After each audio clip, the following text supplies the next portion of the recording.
Hello everybody, let's begin with today's topics. कल editorial discussion नहीं हुआ था एंड आज संडे था, सो आज ज़्यादा आर्टिकल्स नहीं थे इम्पॉर्टेंट। कल के और आज के इम्पॉर्टेंट इश्यूज हम लोग अभी कवर करेंगे। ओके, सो थोड़े से चेंजेस कर रही हूँ मैं। एडिटोरियल्स जो रहेंगे उनका डिस्कशन एंड में होगा। स्टार्ट में प्रीलिम्स पर्सपेक्टिव में या कोई केस स्टडी हो या कोई फैक्ट हो तो स्टार्ट में I will take up those topics, those articles. Okay, जो कि रेलेवेंट उतने नहीं हैं लेकिन आपको उसकी एडिशनल रीडिंग करनी चाहिए। ओके, उससे रिलेटेड जो भी चीज़ें हैं you just go to Google, just search about it, read 1 or 2 articles on it and you are done. तो चलिए सबसे पहले आर्टिकल देखिए, Akhil Gogoi to revive anti CAA movement. Now ऐसे पॉलिटिकल न्यूज़ उतने इम्पॉर्टेंट नहीं है, पर्सनालिटीज़, पॉलिटिकल पर्सनालिटीज़ इम्पॉर्टेंट उतनी नहीं होती है, बट जो इशू है उसका स्टैटिक पोर्शन इम्पॉर्टेंट होता है। तो व्हाट यू डू इज़ आप CAA पढ़ें, ठीक है। सिटीजनशिप अमेंडमेंट बिल, ये क्या था, अमेंडमेंट में कौन कौन से प्रोविजंस कंट्रोवर्शियल थे, just read about it. Anti CAA movement के जो रीजंस थे, कॉजेस थे, just read about them. Other than that just read about national investigation agency. Okay, ये इंस्टीट्यूट के बारे में आप पढ़ेंगे and you are done with this topic. ऐसे आप पर्सपेक्टिव लेते हुए चलेंगे। नेक्स्ट आर्टिकल है anganwadi workers struggle with centre's order on Poshan Abhiyan. Context ये है कि जो सेंटर गवर्नमेंट है, इनके एक ऑर्डर के अनुसार जो आंगनवाड़ी वर्कर्स होंगे उनको पोषण ट्रैकर नाम का मोबाइल एप्लीकेशन मैंडेटरली अपने फ़ोन्स में इंस्टॉल करना होगा। ओके, द प्रॉब्लम इज़ कि फ़ोन्स ही अवेलेबल नहीं है आंगनवाड़ी वर्कर्स के पास, तो इम्प्लीमेंटेशन में प्रॉब्लम होनी ही है। यहाँ पे रेलिवेंट टॉपिक इज़ पोषण अभियान। जस्ट सर्च अबाउट पोषण अभियान। स्कीम्स में कभी भी प्रोसीड करते वक्त आप सबसे पहले देखें कि बेनिफिशरीज कौन से हैं, एम क्या है स्कीम का, ठीक है। तो बेनिफिशरीज, एम क्या है, ऑब्जेक्टिव क्या है स्कीम का, देन किस मिनिस्ट्री के अंतर्गत आती है। ओके, ये कुछ चीज़ें आपको पता होनी चाहिए about each and every scheme, जो कि फ्लैगशिप स्कीम होती है, जो इम्पोर्टेंट स्कीम्स होती है, उनके बारे में आपको सर्च करना है। Let's move ahead now. One more topic is here, OPEC plus सीक्स कंसेंसस ऑन ऑयल आउटपुट। तो ओपेक कंट्रीज़ के बारे में आप सर्च करेंगे। ओपेक में कौन कौन से कंट्रीज़ आते हैं, कैसे ये, क्योंकि ऑयल प्रोड्यूसर्स हैं तो वर्ल्ड वाइड क्रूड ऑयल का जो प्राइसेस होता है ये इन्फ्लुएंस करते हैं। यहाँ पे इंपॉर्टेंट है, ओपेक को आप सर्च करेंगे, ओपेक प्लस को आप सर्च करेंगे, ठीक है। If you are finding it difficult तो आप जो मैं बताते जा रही हूँ आप एक पेज में नोट करते जाएं और जब एडिटोरियल डिस्कशन कंप्लीट हो जाए तो आप जाके सर्च करिए, ठीक है। ज़्यादा इन्फॉर्मेशन की ज़रूरत नहीं है। डेली अगर आप ये एक्सरसाइज करते रहेंगे तो you will be in a habit कि आप चीज़ें पढ़ रहे हैं, आप क्यूरियस हो रहे हैं धीरे धीरे, ठीक है। पहला स्टेप लेना ही मुश्किल होता है काफ़ी। चलिए आगे देखेंगे। Srinagar man took up studies to stay sane in the prison. Now ये मैंने इसीलिए पिक किया क्योंकि आप एथिक्स में इसको यूज़ कर सकते हैं, ठीक है। यहाँ पे एक श्रीनगर के बशीर अहमद बाबा इनका नाम है, इनके बारे में ये आर्टिकल है कि आफ्टर 11 years इन जेल इनको एक्विट कर दिया गया है। He was charge under IPC and UAPA। Okay, तो सबसे पहले यहाँ पे डिलेड जस्टिस की बात हुई है, डिलेड जस्टिस, जबकि ये इनोसेंट थे और इनको इतना टाइम लग गया, 11 साल लग गए जेल में, आफ्टर विच कोर्ट ये डिसाइड करते हैं कि ये इनोसेंट थे। तो जुडिशल रिफॉर्म्स पे आप यहाँ पे सर्च कर सकते हैं क्या क्या जुडिशल रिफॉर्म्स नीडेड हैं। इसके अलावा आप जो प्रिजन में किस तरह फ्यूचर के लिए एक एसेट कैसे क्रिएट कर सकते हैं हम लोग, इस पे भी आप कुछ टॉपिक देख सकते हैं। तो यहाँ पे एक एग्जांपल के रूप में हम लोग कोट कर सकते हैं एथिक्स में कि कैसे प्रिजन में कोई इंसान रह के, जैसे इन्होंने पोस्ट ग्रेजुएट और डिप्लोमा कोर्सेज कर लिया जेल में रहते रहते, तो किस तरह ऐसे व्यक्ति आगे जाके एक एसेट का काम कर सकते हैं। इसमें आप और भी बहुत सारे पॉइंट्स ऐड कर सकते हैं। तो आप प्रिजन रिफॉर्म्स सर्च करेंगे, जुडिशल रिफॉर्म सर्च करेंगे, ठीक है, जुडिशल रिफॉर्म सर्च करेंगे। इसके अलावा आप UAPA एक्ट देखेंगे 2010 वाला, ये टॉपिक्स आपको सर्च करना है। Okay, I hope this is clear. I will move ahead. Lastly 2 important editorials हम लोग डिटेल में यहाँ पे डिस्कस करेंगे। सबसे पहला है नेट लॉस। जो स्कूल्स में कल एक डेटा हमने देखा था, स्कूल्स में इंटरनेट फैसिलिटी और कंप्यूटर फैसिलिटी कितनी कम पाई गई है गवर्नमेंट स्कूल्स में और प्राइवेट स्कूल्स में, तो उस पे ये एडिटोरियल आज आया हुआ है, that will cover. So let's begin. सबसे पहले नेट लॉस देखते हैं, ये क्या है, इस आर्टिकल का मेन मैसेज क्या है, विल लुक टू इट। सबसे पहले जो इंटरनेट होता है ये एसेंशियल सर्विस है एक तरीके से। आज अगर इंटरनेट के बिना अगर कोई इंसान रहता है तो पिछड़ जाएगा, क्योंकि इंटरनेट इज़ सो एसेंशियल किसी भी इंसान के डेवलपमेंट के लिए। टेक्नोलॉजी क्योंकि आगे बढ़ रही है तो इंटरनेट बहुत ही क्रूशियल हो गया है। डिजिटल, इसी के साथ साथ डिजिटल डिवाइड भी एग्जिस्टेंस में है।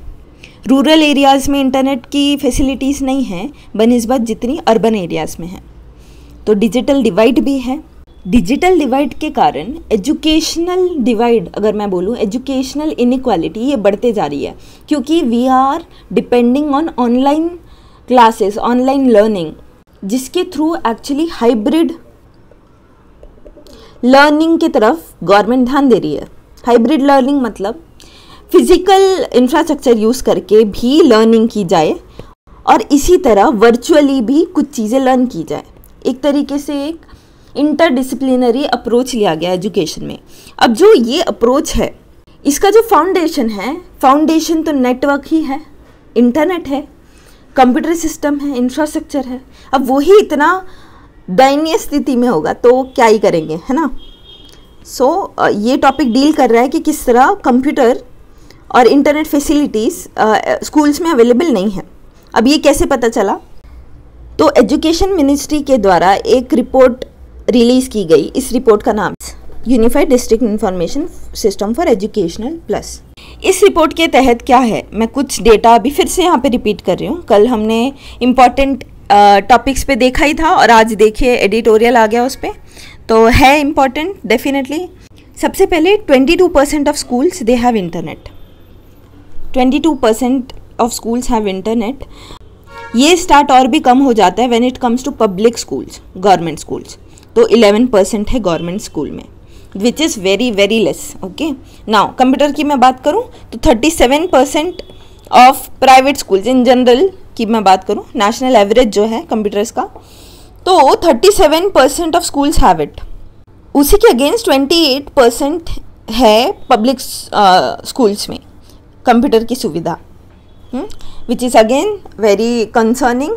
अब ये जो स्थिति है हमने देख लिया कि पब्लिक स्कूल में कैसी है, नेशनल एवरेज क्या है।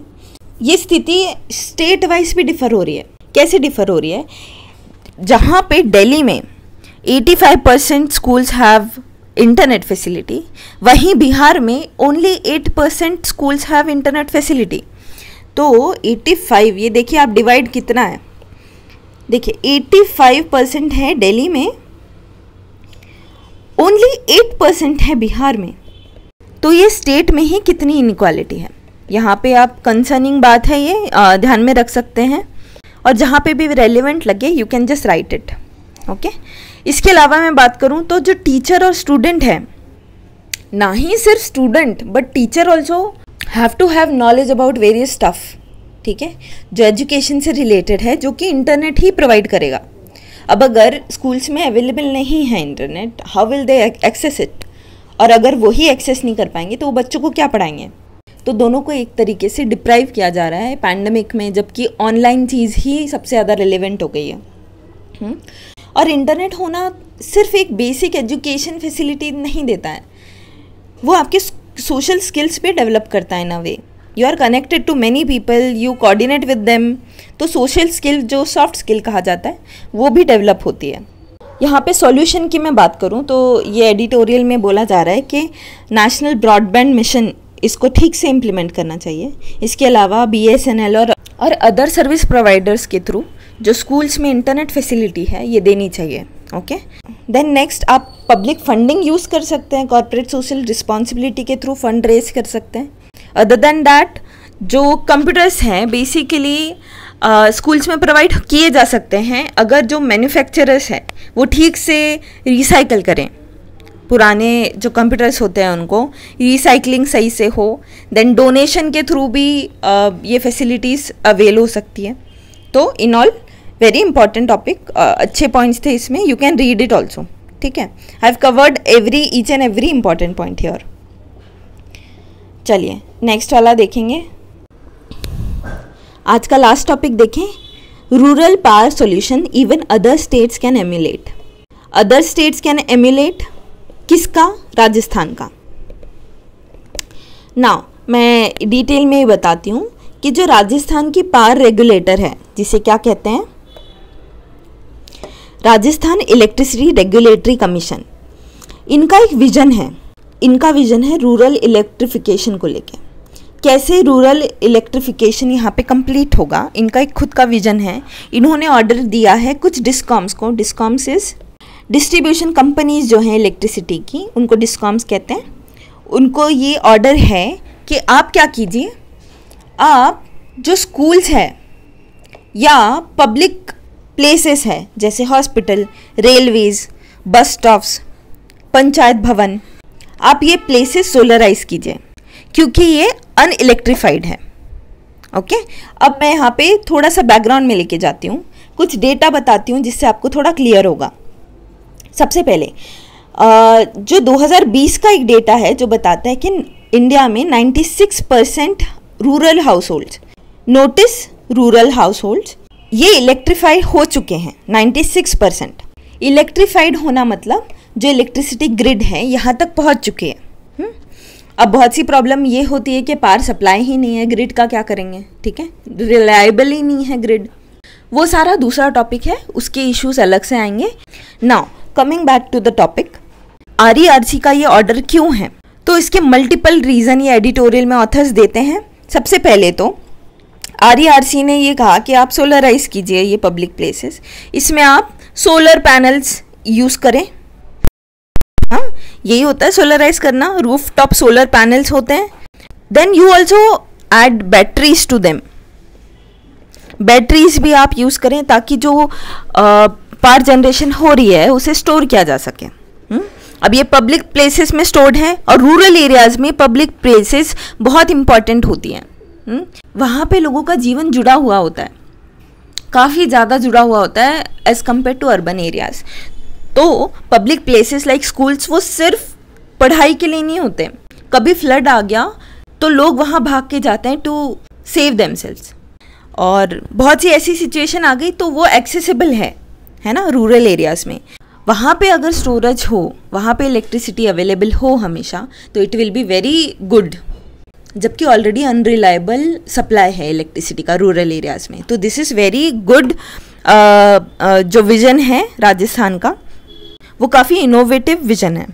ओके, तो विज़न की मैं बात करूँ तो इनका विज़न है, हाँ वन मोर थिंग, एक टर्म आता है क्लाइमेट प्रूफिंग। क्लाइमेट प्रूफिंग क्या होता है, ये जो मैंने अभी एक्सप्लेन किया थोड़ी देर पहले कि जो लोग होते हैं अगर कोई नेचुरल कैलामिटी या नेचुरली इंड्यूस्ड डिज़ास्टर से डील करते हैं और उनको स्टोर्ड इलेक्ट्रिसिटी फिर भी प्रोवाइड हो जाए, तो क्लाइमेट प्रूफिंग कहलाता है ये टर्म। अब देखें, ये तो फ़ायदे हो गए किसके, सोलराइज करने के। लोगों को क्या क्या फ़ायदे हैं ये मैंने शॉर्ट लिस्ट किया है यहाँ पे, कि सबसे पहले तो बहुत डिपेंडेंट होता है पब्लिक स्पेसेस पे, वो लोग काफ़ी डिपेंडेंट होते हैं। एजुकेशन, हेल्थ फैसिलिटी सही हो जाएगी, है ना। क्लीन एनर्जी बढ़ेगी क्योंकि सोलर पावर यूज़ कर रहे हैं। डिस्कॉम, अब देखें डिस्कॉम्स को भी फ़ायदे हैं। एक और टर्म यहाँ पे आता है, renewable purchase obligation. What is this? This is one obligation जो कि डिस्कॉम्स को फॉलो करना होता है to reduce their dependence on warming fossil fuels. ठीक है, डिस्कॉम्स को एक particular percentage of electricity renewable energies को यूज़ करके जनरेट करनी होती है। तो वो वाला टारगेट भी उनका अचीव हो जाएगा, है ना। तो ये कुछ पॉइंट्स थे, इस एडिटोरियल में पूरा कवर किया है इन्होंने, और मेरे ख्याल से सारे पॉइंट्स कवर कर दिए हैं मैंने। राजस्थान के विजन की मैं बात करूं तो 30 गीगावाट्स जो इलेक्ट्रिसिटी है इनको जनरेट करना है 2025 तक। ये तो मैंने बात बता दी कि क्या क्या इनको करना है। अब होगा कैसे, सबसे पहले तो कोऑर्डिनेट विथ अदर डिपार्टमेंट, जैसे राजस्थान में ये डिस्कॉम्स जो हैं ये जो एजुकेशन डिपार्टमेंट के साथ मिलके देख रहे हैं कि कौन कौन से स्कूल्स में कैसे क्या प्लांट्स एस्टैब्लिश होंगे, है ना। उसके बाद में ये CSR को एक्सेस कर सकते हैं, उनसे फंड्स ले सकते हैं जो कॉरपोरेट सोशल रिस्पॉन्सिबिलिटी है उसके तहत। ये जो विज़न है ये इतना ईजी नहीं होगा, इसमें एक्चुअली इन्वेस्टमेंट लगेगा, इंस्टॉलेशन लगेगा ऑन वॉर फुटिंग, ठीक है। तो ये कुछ मेथड्स यूज़ कर सकते हैं, डोनेशन यूज़ कर सकते हैं। CSR का मैंने बता दिया। तो डिस्कॉम्स में ऑलरेडी जो बर्डन है, डेब्ट है ऑलरेडी जो वो लोग फेस कर रहे हैं वो कम हो जाएगा। Ultimately productive and cost effective panels बनने चाहिए। इसके अलावा ऑप्टिमल फॉर ह्यूमन एक्टिविटीज़, ताकि जो वो पब्लिक स्पेसेस है वो इतने एक्सेसिबल हो जाए तो पब्लिक के लिए वो काफ़ी कंफर्टेबल हो, ठीक है। तो ये काफ़ी अच्छा एक डिटेल्ड एडिटोरियल था। सारे इंपॉर्टेंट पॉइंट्स यहाँ पे कवर हो गए हैं। आप फिर से सुन सकते हैं इसको अगर आपको कुछ डाउट हो तो। अदर देन दैट कुछ लोग मुझसे पूछते हैं कि इनके नोट्स निकालने हैं या कुछ करने हैं, नहीं। इनफैक्ट आप अगर कोई भी और एडिटोरियल एनालिसिस सुन रहे हैं, please do not indulge in rigorous notes making. ये जो एडिटोरियल्स आते हैं उनसे नोट्स निकालना उतना हेल्पफुल नहीं होता, क्योंकि अल्टीमेटली मेंस के पहले जो मेंस 365 है और अदर मैगजीन्स है वो सब कुछ कवर होता है डियर। तो अगर आपको यहाँ पे कोई इंपॉर्टेंट टर्म लगता है you can just right it down, अब बाद में पढ़ सकते हैं। वो पूरा एडिटोरियल का नोट्स नहीं निकालना है। आई हैव सीन पीपल जो पेपर का कटआउट निकाल के कॉपी पे लगा रहे हैं, ये सब नहीं करना है, ओके ये सब नहीं करना है। आप कोई भी एनालिसिस सुनते हैं बस उसको नॉलेज के लिए सुनिए, ठीक है, उससे नोट्स निकालने के लिए नहीं। अल्टीमेटली मैं आपको बता रही हूँ ये सारे पॉइंट्स कवर हो जाने हैं। इस टॉपिक पे 10 और आर्टिकल आ जाने हैं। अब क्या क्या लिखेंगे, कितना ऑर्गेनाइज करेंगे, ठीक है। तो आप चीज़ें समझने के लिए सुनिए, उसके बाद में कुछ इंपॉर्टेंट अगर पॉइंट लगता है तो आप उसे एक पेज में नोट डाउन करते चलिए कि ये मुझे सर्च करना है, ये मुझे सर्च करना है, दिस वे, और कंप्लीट करेंगे, ठीक है। ये एडिटोरियल डिस्कशन सिर्फ सुनना है। I am not recommending at all कि आप नोट्स बनाएं, अगेंस्ट द पॉपुलर बिलीफ कि नोट्स बनाना चाहिए एडिटोरियल के। हाँ, आपको बस ये ध्यान में रखना है कि कुछ फैक्ट्स अगर आपके सामने आते हैं जो आपको लगता है कि मैगजीन्स में कवर नहीं होंगे तो आप वो लिख लीजिए। कुछ टर्म्स आते हैं सामने जो आपको लगता है मैगजीन्स में नहीं होंगे। कुछ केस स्टडीज़, जैसे मैंने अभी आज एक केस स्टडी कवर की, वो लिख लीजिए, ठीक है। इसके अलावा कुछ कोट्स, जैसे यहाँ पे एंड सेक्शन में जो कंक्लूजन होता है ये बहुत अच्छे होते हैं। कभी कभी आपको लगता है कि आपका कुछ अलग हो जाएगा तो आप वो लिख लीजिए। इंट्रोडक्शन लिख सकते हैं, बस इतना ही, ठीक है। डायमेंशंस, कॉजेस क्या है, व्हाट, व्हाई, ये सब कवर हो जाता है मैगजीन्स में, ठीक है। I hope you all like it. Thank you so much for all the support and likes. Bye.